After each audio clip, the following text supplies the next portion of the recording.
If you're sitting there saying like, oh, I only had this many hours, I haven't deployed because I missed it. The fact that you were trained in the military, you're a valuable asset and you have qualities that others don't have. And no shame to people who weren't in the military at all. But you did the thing, and you can claim that, and you can say that because you did it. Most pilots don't understand what career opportunities are available in the world of aviation. They're making career decisions based on advice from friends or posts on internet forums, meaning they are taking huge risks with their livelihood without having all the details. This podcast was created to help you understand the aviation industry so you can find your dream job. Let's get ready for Pushback. Here's your host and my dad, Nick Fialka. Hey, pilot. It's Nick Fialka. I hope your day's going awesome. Today, we have a super cool guest, a guy named Landon Cheben. Landon is one of the most interesting people I think I've ever met. An Army 160th operator, special operations helicopter guy. For those of you that don't know the 160th, go look them up. Those are the guys that do all the cool stuff that people write books about. And that's the kind of stuff that Landon does. He also is one of the most generous and humble people I think I've ever met. And I think this is a really, really great episode. I hope you really enjoy it. Hey everyone, Bill Sims here with Spitfire Elite. If you've ever dreamt of joining the United team, this is your golden opportunity. Learn directly from the experts and gain insider knowledge about the path to success. Join us for Charting Your Course at United Airlines, live on Thursday, June 29th at 8 p.m. Eastern Time, for an evening of insightful conversation and invaluable information. During this event, presented by Spitfire Elite, you'll have the chance to meet Justin Ritter, Senior Manager of Pilot Hiring at United Airlines. He's here to share the company's latest hiring news and answer all of your burning questions. So whether you're a student pilot looking to make a career change or a professional pilot who's considering United Airlines, you got to mark this event on your calendar. Thursday, June 29th, 8 p.m. Eastern Time. The registration link can be found in the show notes. Sign up now and invite a friend or two. You're not going to want to miss this. And last but not least, let's have a quick word from our sponsors, because without them, we wouldn't have this awesome podcast. Hey, pilot, it's Nick. I want to tell you about a great friend of the show, Timothy P. Pope. He's a financial planner, and he's completely focused on the professional pilot. He's the kind of guy you want to go to for real talk to help you figure out your financial future. With so many upgrades and so many transitions and so many things going on, you owe it to yourself to give him a call. He'll help you design and execute really smart financial planning strategies, whether it's retirement planning, investment management, military transition, tax planning. He's a great financial planning partner. Timothy P. Pope, CFP, helping professional pilots make the most out of life. Give him a shout. All the information's in the show notes. You should definitely tell him I told you to call. All right, pilot, here we are. I'm sitting with my buddy Landon Cheben. He is a super interesting cat. I'm very excited to have him here, and I'm very proud to call him a friend. What's up, my man? Nick, what's up, man? It's good to see you. I love seeing you.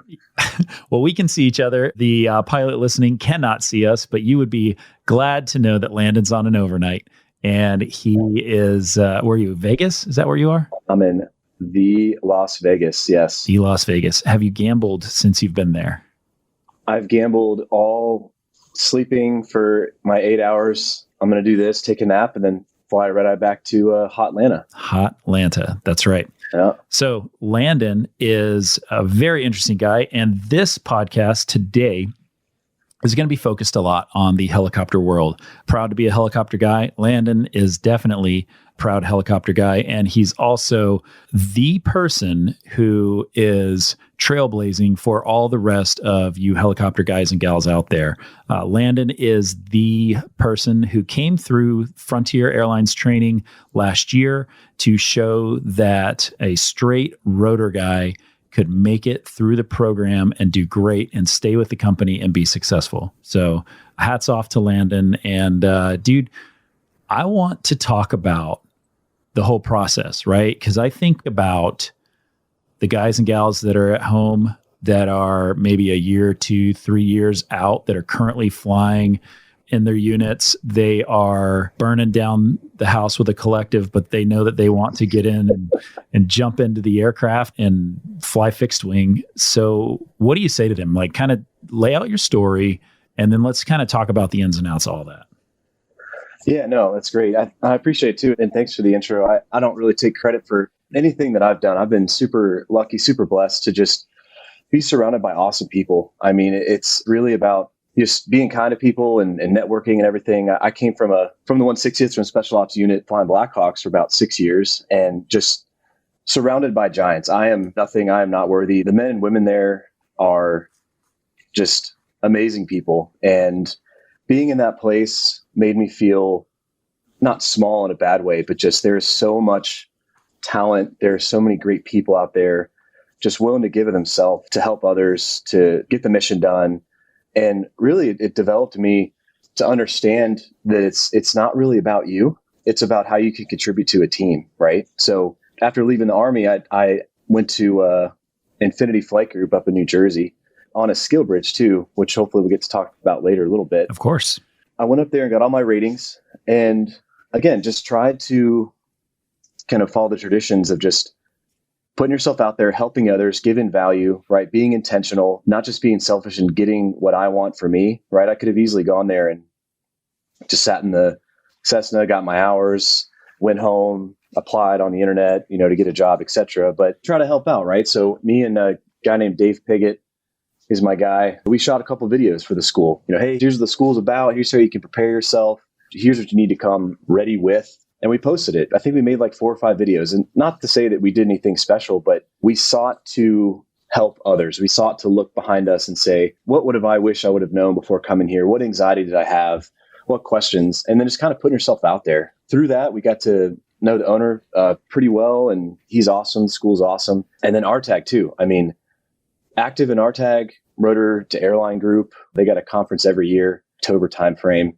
Just there's thousands and thousands of military pilots there that are prime for helping, right? So talk with Josh Lee, Jim, Tim, Eric, all those guys, and just kind of saying, hey, how can we help? How can we fit in to kind of reach back? Essentially through networking, through Infinity, through RTAG, the opportunity came up to try this RTP before there was an RTP at Frontier.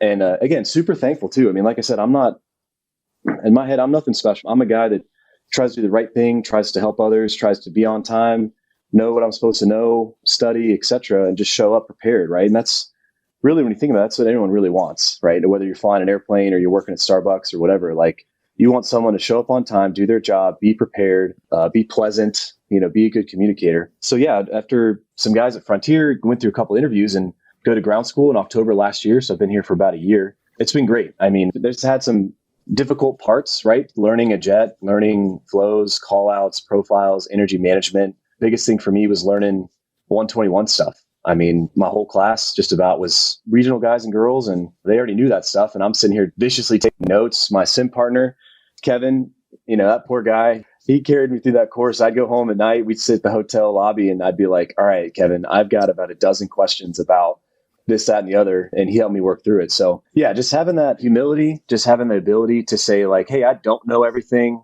I'm going to study, but it's okay to raise your hand and say, I don't know what that is, which is huge. But yeah, fast forward, I've been here for a year, did my prog ride a little bit ago, and it's just been great. I really like it. The company's great. The industry's awesome. The transition was definitely, I don't want to say stressful, but it was a lot. But, I always tell people, treat it like a deployment. Like when you go deploy, you don't passively sit through a deployment and just wait for it to be over. And if you do, you probably hated deploying, right? But if you wake up in the morning and you're like, all right, what am I going to attack today? What am I going to work at? What am I going to spend my time on? And you do that hard for a year. I mean, holy smokes, there's so much you can do in a year. So that's all right. Well, interview's over, y'all. Thanks, Landon. No, man, this is great. First thing, what I love about you is that you want to pour into every pilot that you meet. Every person doesn't have to be a pilot, but you're absolutely right when you talk about it's not about you. It's how you contribute to the team. And that, I think, is why you have been successful. And I do want to talk about that. I also want to talk about this process, right? Of, let's say I'm a guy, I'm flying in the 160th, or I'm flying in the Air Force or in the Navy or whatever. And I've got myself about 800 hours to 1,000 hours, and I'm thinking about it, or maybe I have no hours and I'm just trying to sort this thing out. what is the process to get from zero to hero? Like, what does it look like other than just like going to infinity? Like, how do you figure this out? Peel the onion for me, one piece at a time. Yep. So before I do like the checklist items, right? Because we're all pilots and we open our checklists and we go from top to bottom and read and do or whatever. I'll say before anyone wants to just start, right? Like they have the thought in their mind, I want to be an airline pilot. Cool. I'd say the first thing you need to do is you need to figure out what your goals are, man. Like wanting to be a pilot's one thing, that is a goal. Like we'll go ahead and get there, right? But where do you want to end up? You know, and the first answer is, I don't know, Landon, I'm not a pilot. Okay, cool. Get with someone who does know. Start with a person and talk with them, and they'll pass you another person. Talk with them, right? Talk with people who are doing it, have done it, thinking about doing it, in the process of doing it, and just collect your data. I think a lot of people, they see the shiny object of being an airline pilot with the sunglasses on in Cancun, making money, whatever, and they say, I want that. Okay, cool. That's a good goal, but you need to be more specific. So if you want to go fly. How about the red eye out of Vegas to Atlanta tonight? Hey, look, I'm the wrong one to ask about that. I'm a big believer in when you're new, you need to row the boat, because guess what I don't want to be doing when I'm a senior guy flying red eyes to Atlanta. Dropping every trip and blocking 90 hours a month. So I know in the military, if you're the new guy, sorry, man, you got to empty the trash, you get the junk flight time. So I am happy and joyed to row the boat and do what I need to do. Happy to be here. But it starts with where you want to go. I mean, talk with your family, talk with people in the industry, right? And once you kind of figure that out. Not just one person. No. Talk with them all. I mean, Army is not Army, but the military has RTAG. There's people on there. You know, you got Life After Boat. You got, a pilot somewhere. I do. You're listening to one right now, and I'm an email away. Hit me up. I'll talk to you. That's what I'm saying. That's what I'm saying. Like, there's a guy, Andrew Vu. I looked him up for this, and this dude, we talk about putting in the work, being in a deployed mindset for a year. This guy, I wrote it down. 2020, he started flying. I think he did his PPL, and then he went to IERW to fly choppers. Say what those mean. Say those things. I don't know what those mean. Oh, man. IERW, Initial Entry Rotary Wing. It's essentially Army Flight School at Fort Rucker. Okay. Right. So he started his private pilot license, and then I think he's in the Guard. He was sent to Fort Rucker, Alabama, to go get rotor stuff, to be a Black Hawk pilot. That was in the middle of 2020. Okay. Yep. Right now we're talking, it's November of 2022. Yep. And Andrew was hired by Frontier. He hired by a major. He spent a little bit of time at a regional. But if you do the math, that's a year and a half that guy's been working. That's right? unbelievable. So go talk with him and he'll tell you that he talks to people. He asks questions. He asks for help. He asks for guidance. So anyways, I like to start there because it's easy to get into the checklist item, and you put your head down, you start walking, and you don't really know where you're going. And that's a good way to screw up. That's a good way to not do it the right way. So find someone, talk to them, and you'll figure it out. All right, now to the meat and potatoes. And there's probably a reg I should pull open, but I think I got it memorized, so we'll see how I do. Yeah, so if you're looking to be a pilot, if you're a rotor pilot looking to go to the airlines, you need a certain number of hours, right? So you got to go get a flight school. Somewhere in the country, there's different ways to do it. You can pay out of pocket. If you're in the military, there's different pots of money. You can use GI Bill. You can use Voc Rehab. You can use COOL. I used WIOA, Workforce Innovation Opportunity Act. It's a grant. Yeah. These are different pots of money that military folks can reach in to find ways to leverage it. How did you find out about these things? Did you just kind of look into them, or did somebody else kind of like roll you through and like, here's 25 pots of money, you qualify for 4 of them? Oh, man. If that was the case, that would be fantastic. It can be, and maybe I just didn't talk to the right person, but it goes back to the first thing I said. I just started talking with people, and I said, hey, how do I pay for this? What do you recommend? Timing, which flight school? Like, I live in Savannah, and I moved my family to Nashville. Why did I go to New Jersey? Why didn't I go to a school closer to where I lived? Why did I move my family and then go jump up to the Northeast for 5 months? It's because I talk with people, and I gathered data. I made an assessment on what I wanted to do and the reasons why I wanted to do it. And I went and did it. Right. So I don't think there's a place that says, hey, there's 20 pots of money, fill out this application and we'll tell you which ones you qualify for. I know the SFL TAP, or I think the different services, one of them calls it TAP, and I think the Marines call it different.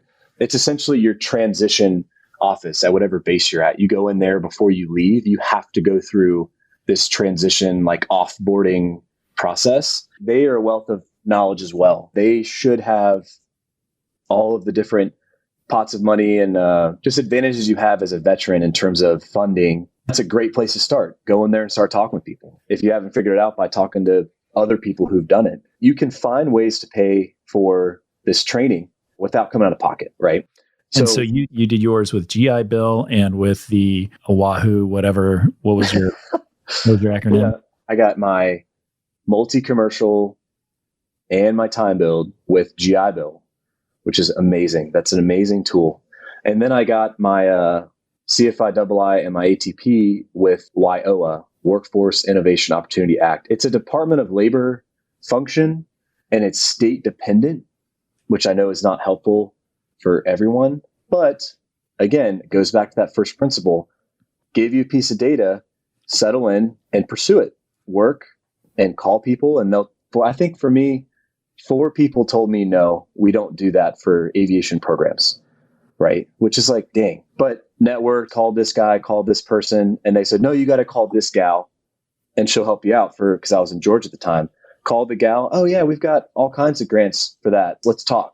Be diligent, figure out what your goals, put the work in, and you can find these opportunities. I know I tell people, just Google. This lady in Georgia, her phone's about to explode. I didn't say her name, so I was like, I don't want her to get 100 phone calls. I mean, I do, but I don't, but right. Just Google it. Like go Google WIOA and then your state, and then it'll come up a .gov site, and just ask questions. And I think the WIOA grant at the time for me, I think it was 2021, I think is when I went last year. It's like $8,000 or $8,500 that goes towards, you don't get it in your pocket, but it goes to, flight school you want to go to, goes in their account. And then you just kind of pull from that as you go through your training. I think there's a 8,500 plus, because I remember you are also able to claim study material. If I got foreflight, that's a different pot of money. They paid for my foreflight, paid for study material, et cetera, et cetera. Those things are out there, and again, talking with people, getting on the internet, putting in the work, everyone is saying, oh, I want that too. It's like, yeah, of course, you got to work for it. You got to figure it out and problem solve and go that way. So definitely some opportunities out there. And again, there's a lot of resources out there that are trying to kind of compile all of this. The mentor function of these different companies will help you with that. But yes, if you're a rotor pilot, you got to get so I went to Infinity, you got to get all the way up to your multi-engine commercial instrument, right? So you start out, I had 0, for everyone who's listening, I had 0 plane hours. So I had about 1,500 hours in a 1,600 or whatever, in a helicopter, 0 fixed wing, 0 to hero there. Went to the school, got my PPL, got my single engine commercial instrument, got my multi-engine commercial instrument, and then I did my time build. You need part 61.159, I think is the reg and the FAR. It lists it out for you. So you want a checklist, go there, and there's a checklist on what you need. And it's like 250 PIC in a plane, 50 cross country. There's a bunch of little things in there. Go to the school, get all those things knocked out, and then you're done. I mean, if you have over 1,500 hours total, you qualify for an unrestricted ATP. You don't need 1,500 hours fixed wing time to get an unrestricted ATP. You only need 1,500 total time. For rotor guys, military guys. That's an important thing because that comes, those military guys and gals, like that's the thing I want you to think about is what you've already got is not worth nothing. It is definitely very important. This 1,500 hour target is a long pole in the tent. So whatever you can do to get there is very important. Right. And to remove the mystery behind that number as well is, from what I understand, again, I'm not an expert. I've been doing this for a year. By no means know everything, but I will say that I've been trying to study these things and answer questions. I calls a lot. I love helping people. So I kind of have to know this stuff. I'm going to give people advice. The 1,500, the unrestricted, a lot of airlines, that's the mid. They want to see that. They also want to see some turbine time, etc. But the 1,500, the unrestricted part, before that, as far as I know, you just can't be a captain. Correct. So the people who self-eliminate, because like, oh, I only have 600 hours. It's like, well, what's the problem? Military cause, the FAA, I forget what year it was, but you can have 750 and get a restricted ATP and go fly for an airline. Yep. I mean, so don't self-eliminate because you think like, oh, I got to do this another year or 2 or 3 to get 1,500. No, that's not the case. I know Frontier's RTP right now, November 2022 right now. If you look on the internet, I think they're looking at guys with 750 to put them into the program and to kind of get them along the way. So don't think that you don't have enough to do it, but you do need the 250 time build in a plane. You do need all that stuff. But I mean, you can finish that depending on the program you go to in 6 months or less. Yeah. And I'll tell you, so those of you that are low time, those of you that are like hovering right around that 750 for the restricted ATP, and you want to go to, and you're really looking at Frontier and thinking, man, I don't have a chance. I would argue that you have a better chance to be a low time RTP candidate, because you're going to come in there and you're going to have a restricted ATP, and you're going to be essentially there until you can get that restriction off of your certificate. While you're there, you're learning all about Frontier. You're drinking the Kool-Aid, you're becoming part of that team. And you are like, once you're a full up round and you're on the line, they are excited to have you for that longevity, because Frontier isn't hiring for somebody that's going to finish the type rating and head out the door. They're looking for people that are going to be there and people that they can depend on, that they know if they're going to spend $30,000 on a type rating and all these things and all of it, they want to make sure that they get their investment back.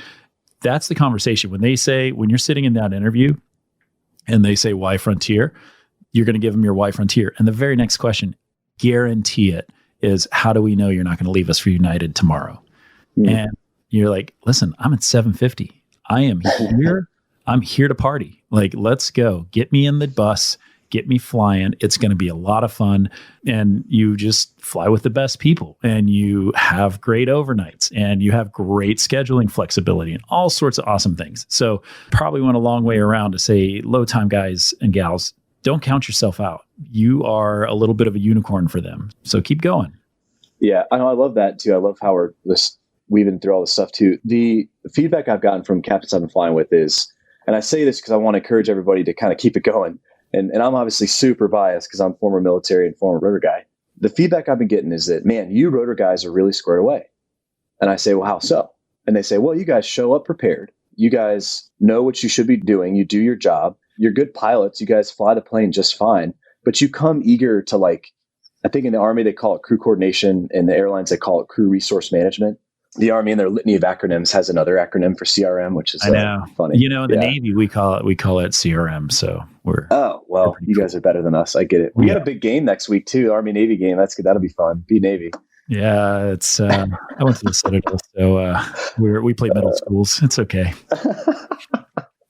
But they say you guys crew resource management. You guys know how to work with the crew, and so I mentioned that to people to say, if you're sitting there saying like, oh, I only had this many hours, I haven't deployed because I missed it or whatever, the fact that you were trained in the military, right? You're a valuable asset, right? And you have qualities that others don't have. And no shame to people who weren't in the military at all, but you did the thing, and you can claim that and you can say that because you did it and use that. And the next point I'll bring up is a little shout out to Spitfire here. Boop, boop. You got to codify that.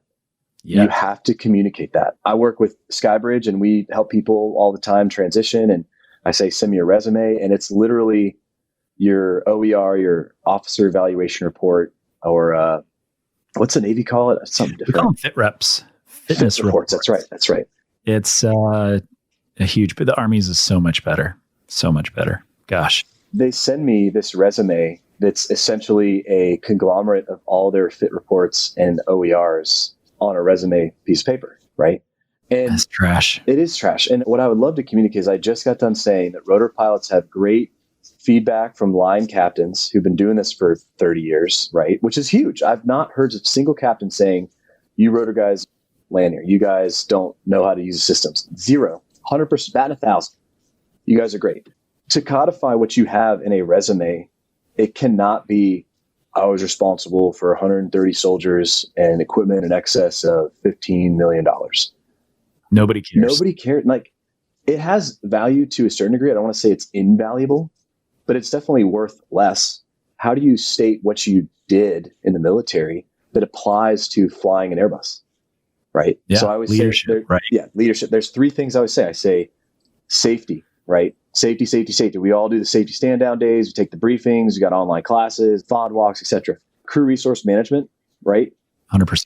Crew coordination, flying under goggles, flying IFR. I manage what do they call EFIS or whatever you're managing screens, right? Electronic systems, using crew coordination. And the last thing is risk mitigation, risk assessment and risk mitigation. there's obviously more, but those are just three to name of saying, okay, I've got 30 OER bullets over the course of a couple OERs. How can I take this bullet and how can I translate it into why the airline would go, that has value to me, and think through it. And if you can't do it, Spitfire will help you out. Back to the first point, call someone and ask, how does this apply? So just, you have value, but you also have to be able to codify it. They're not going to be like, oh, you're in the Army? Oh, you're in. You're totally awesome. No, that's not how it works. Yeah, I would say you have to prove yourself even more, and you have to articulate yourself in a way that doesn't come off obnoxious. Yeah. That is the challenge, to get yourself out of however many years of standing in line and high and tights and uniforms and saluting, to the place where you're sitting with a HR person in Denver, Colorado, who's light years away from the military and doesn't get any of it. And you have to talk to them without using your jargon, without being bulleted format conversation. You have to get in, and you have to get in deep. You have to be vulnerable. You have to smile. And it's hard, man. Is it hard? I would say the first thing you can do is put yourself in a position to succeed. And the way you do that is, like Landon said, the first thing is mentorship, reaching out, finding that place where you can, because you don't need to be the first person down this path. Landon's already been down that path. Landon was the first one down the frontier path. But the way he got there is because he started the conversation about wanting to go to the airlines, and the conversation more from RTAG to specifically Frontier. And the conversations happened in the back room at Frontier about, how do we get more qualified pilots in the door to stay? And the idea was eventually floated that we should bring in a rotary program. And well, how do we do that? Here's Landon. He's a person that's ready to go. And the reason he was there is because he created the environment for himself. He was not passive about it. He didn't go to Frontier and be like, let me into the door. But he did work to make sure that the people in his circle helped sharpen that sword, and everybody's sharpening swords together. So put yourself in those situations and get yourself there, because you're doing a disservice by sitting in the background thinking that you're owed this, because you're owed, Jack. Yeah. You are a person that needs to move forward and to get out there and give. If you can give, then you'll get. So start giving. Yeah, you hit the nail on the head. It is not, do not have like, I'm owed this at all. Please don't do that. It's thank you for your service. That is a thing, yes. But you still have to earn it, right? Not nervous. Yeah, I was nervous. That's emotion. I was nervous because I knew, like, the imposter syndrome, right? Where like you show up and everyone's like, oh, you know everything. And you're like, I don't know everything. So I was a little nervous. So I was studying a bunch of stuff. People asked me, what'd you do? And I said, I was terrified. I went to a coffee shop for 4 hours a day for 3 days a week. I had aviationinterviews.com. I had their Frontier, the 15 pages of questions, and I had my iPad with everything explained on it. And I would go down the questions. And if I didn't know it, like, what's your derived minimums? And I'm like, I don't know what derived minimums are. I don't know if that's a thing. And so I'd jump on the iPad and I'd look up derived minimums and I would study it. I would take a note, like a little study guide over here. And I went through the whole cotton picking thing. And the reason was because I didn't know that if I was going to get the same interview as everyone else, someone who's been flying for 12 years in 121 world, and I'm going to get the same interview. It's easy to convince yourself like, oh, like, they can't expect me to know that. Like, I've never done this before. Okay. Like, you can go in with that attitude, but you're asked for a handout. We just said, don't ask for a handout. So prepare yourself. Because my goal was to go into that interview knowing all or most of the things that they knew that I probably wouldn't know or shouldn't know. And I wanted to know it to show like, hey, I have a willingness to learn. I want to put the work in. And I studied this stuff. I don't know what derived minimums are. I don't even know how they apply. Like, what's a release? I've never seen a release in my life. But I'll tell you what, guys, I put in the effort. I've been studying for months to try to get this stuff down. That's kind of the point I want to make, is that you got to put in the work, put in the effort, and then it'll be well worth it. It's a very lucrative career. I'll be flying for 30 years, 30 something, whatever the number is. I did want to touch on the non-rotor people. So like the E2As or the people who have 0 hours, if that's okay. E2A, definitely. So that's the enlisted to airlines, those military personnel and everybody else. So definitely kick it off, my man. Yeah. So E2A, I think we got to change the acronym because we get a lot of guys that are not. It's tricky. It is. They're not E necessarily, not that it matters, but they're an officer in the Navy, but they're not pilots. It's still the same program. It's from not flying to like, hey, I'm not flying, but I want to be an airline guy. Correct. So there's no acronym for that. But there you are. This guy. We should make an acronym. A super long shield. Longer than the actual word. It's totally militarize it and make you have a different acronym than me because you're Navy and I'm Army. That's what we should do. Yes. It'll be completely different. For those people, same rules apply of what I said earlier, except I'll add a couple things. One, it's going to take you a little longer, right? So you're going to need more money, more pots of money, or use more GI Bill if you want to. If you got to take out a loan, take out a loan. A more understanding spouse. Yeah, it's going to be a minute. But I would say realistically, 2 years or less is probably an average. So from the time you state, I'm going to start, and you start your first class, and they give you make sure your textbooks are covered with the Kroger bags, et cetera, and then all the way to getting your time build is going to be about 2 years, right? The same rules apply. Do your research, figure out where you want to go, and you're going to go through, a 141 program is what I'd recommend. 141 is a flight school that's in association with a college. You're pursuing a degree producing program while you're flying. So some of your classes are flying planes. So instead of going to History 101, where you're learning about history, you go to the flight line, you fly planes, right? That's to explain it that way. But if you use a 141 program, you can use GI Bill. I think the other way you can do it is called Part 61, which is you literally just go to Farmer Joe's airport next door and you pay him to get hours, right? Right. Generally, that's more expensive and it takes longer. But you can do that. If you say, I don't want to go to college, I don't want a degree, that's fine. You can do it that way too. But this is the second part that is different, and I would encourage people is once you get your ratings, right? Getting your ratings isn't the long pole in the tent. That time build is. That's what makes the 2 year mark so long, is because you got to just fly. You got to get those hours. Once you get your ratings, your commercial rating, even your PPL, as soon as you get your PPL and you get checked out, you can go rent a plane and you can fly and log PIC. PPL is your private pilot license. Private pilot license, yeah. You can go and rent a plane and you can go start building time, right? If you got a buddy with a plane, you can work out a deal with him or her, do that. Commercial, right? And then a lot of guys will get their CFI double I. That's your commercial flight instructor, and then commercial flight instructor instrument, and then multi-engine instrument, MEI. That's right. Whatever you want, be instructor. But that unlocks for you the ability to sit in a plane and not pay for those hours because you're teaching a student. That is a way. Right. They're not paying you much, but they're paying you. Right. But a lot of people kind of stop there and they go, okay, well, I'll do that, which is fine. That is a technique, and a lot of people do that. What I would recommend, though, is back to the first point again, is network. Ask questions. There's a guy we sent to Outer Banks Aviation to get he was a rotor guy. He was getting his multi stuff and trying to get his time build. And he was talking with the owner, talking with somebody. And the guy was like, hey, we've got this little outfit that flies, not cargo like formally, but kind of informally. We fly up and down the East Coast. Would you be interested in doing that? We'll pay you a little bit or we won't pay you, but you can just fly it for free. And the guy was like, yeah. So he's time building right now. I think he's done, but he was getting all of his hours to time build for free. Right. There's another flight school in North Carolina. Right. Again, how do you know this, Landon? I talk with people and I collect data. Right.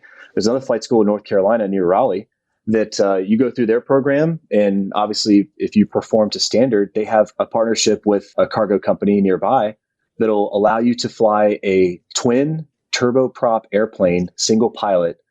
You're working. Oof. Yeah. Wow. Right. But my point is that there are opportunities out there that are beyond, I'm just going to do CFI stuff, or I'm going to do banner towing, or I'm going to go do the ground mapping, right? Those are great options, but just use your network, use where you are, ask questions, and you can find ways, again, long pole in the tent, to find ways to build your time to get your 1,500, because you're not a military pilot, you don't get the 750 to get that time build. But there's opportunities everywhere. I think about once a month, I hear about an opportunity where some person's like, oh yeah, I do this now to get my time build and I'm not paying for it.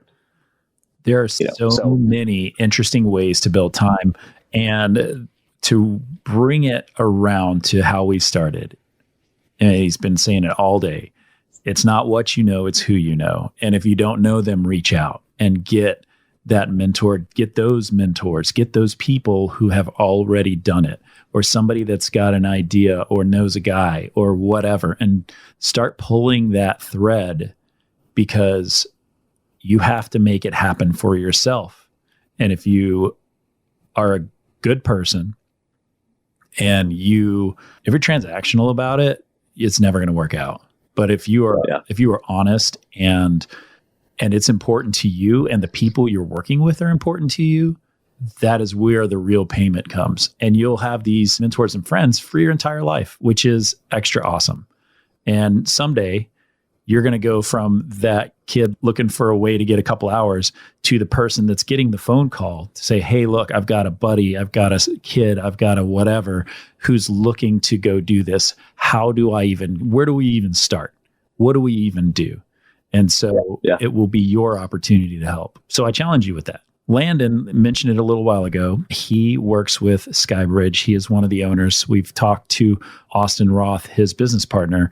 I wanted Landon to come on.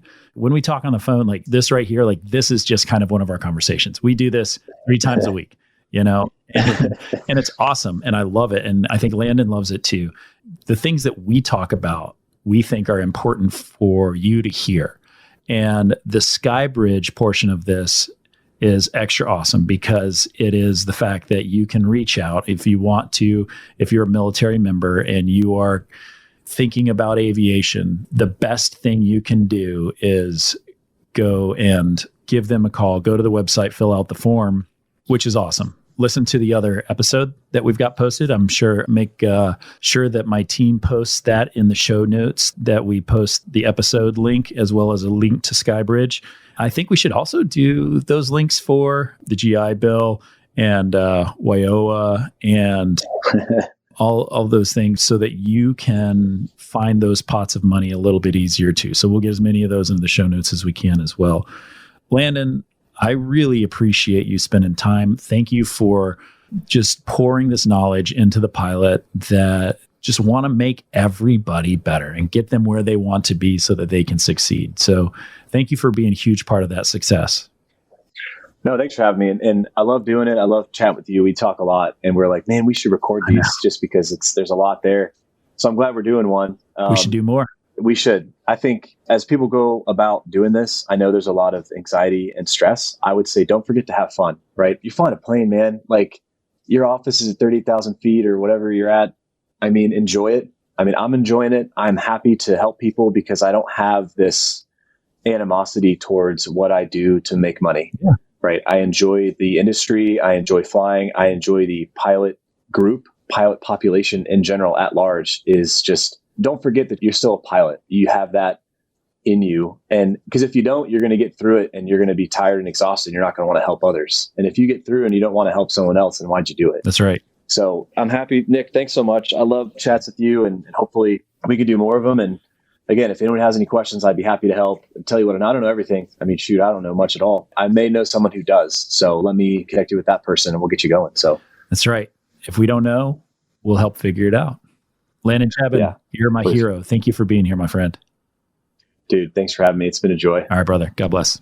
See ya. Hey, before I let you go, I need to mention one thing because a lot of people are asking me, can you do anything? Can you help me with this? And the answer is yes. At Spitfire Elite, we will make more millionaires this year than Major League Baseball will make in the next 5 years. Our company actually does this. It's called Spitfire Elite Interview Consulting. And you can find us over at SpitfireElite.com.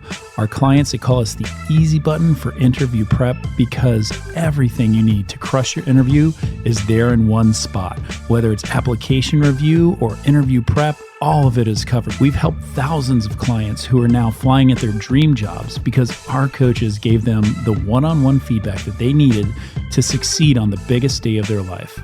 The best part of Spitfire is our community.